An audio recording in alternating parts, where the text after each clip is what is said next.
When I met Katy, I was signed to Warner Brothers and she was signed to Columbia, I think. So I would go to her shows at Hotel Cafe in LA, and I always remember there was something really special about her. I just remember seeing her on stage and she had this electricity about her, and I was just fascinated by her. And we just always kind of had a bond in that way. When I write songs with Katy Perry, it's really like a therapy session, and with any songwriter that I collaborate with, I really want to get into their head, and so I have them tell me everything, and we have a good little girl gab, and, and try to weave it into something beautiful.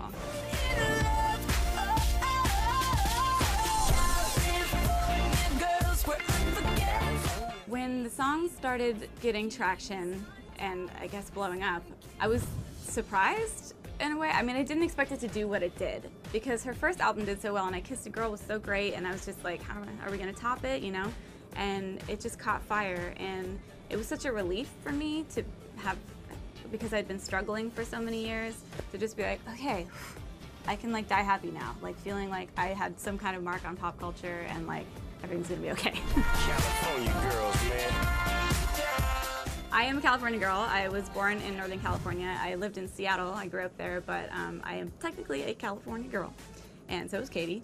And we're proud of that, you know. And you know, when Empire State of Mind came out, everyone was so excited about New York, and we just kind of wanted to do a West Coast response to that. So that was what California Girls was for us.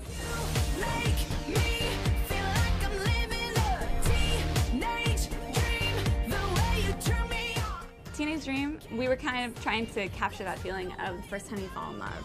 And when you're a teenager, everything is so magnified and so dramatic, and every little detail is just like, you know, a shock of hormones. And I just, you know, was thinking back to slumber parties that I went to when I was 15, and, you know, watching Titanic and Romeo and Juliet, and like dreaming about Leo and all these things.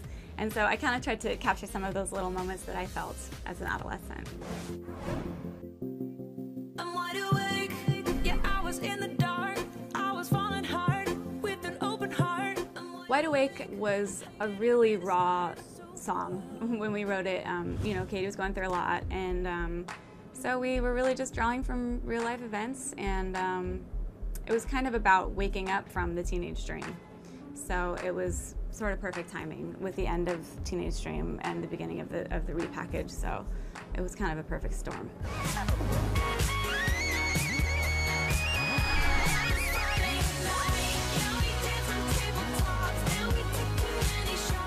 Last Friday Night is also very autobiographical of Katy and I when we first met. You know, we met at this thrift store, and then I happened to be having a barbecue the next day, and I invited her over, and that's pretty much where the song came from.